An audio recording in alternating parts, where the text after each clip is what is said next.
Imagine Canada estimates individual giving will drop by between 4.2 billion and 6.2 billion this year. Charitable giving in Canada has dropped as a result of the COVID-19 pandemic. A new report from Imagine Canada, a charity that promotes the nonprofit sector, says nonprofits will lose more than 30% in revenue this year. Compare that to the 2008 economic crisis when revenues dropped less than 1%.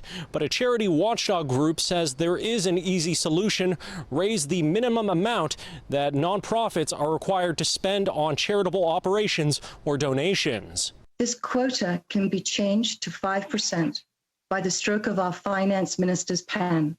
It can be just temporary, just enough to help charities through this pandemic.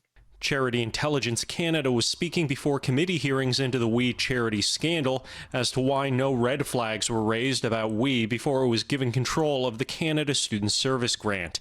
The CIC highlighted We's use of external auditors that don't usually monitor nonprofits, turnover at the board of directors, and the network of separate entities that make up the We organization. When you have these shell organizations with limited liabilities, a single vehicle like that, a single entity vehicle, you might have one subsidiary, like you have Habitat for Humanity with its restores, but that's just two. When you're seeing this multiple of charities, I have never seen anything like this. Liberal members not happy with the CIC's testimony, pointing out that charities like Habitat for Humanity, Oxfam, and the Hearing Society have all received lower marks from the CIC than We.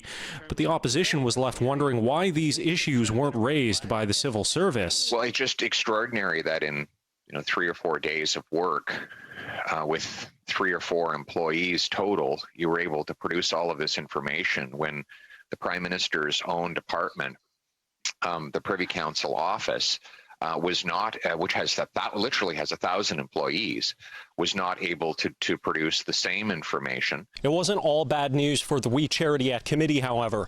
The CIC had high praise for We's UK operations, saying it couldn't find any issues with board turnover, director independence, or transparency, something that it said couldn't be applied to the Canadian and American operations. In Ottawa, Xiaoli Li, City News.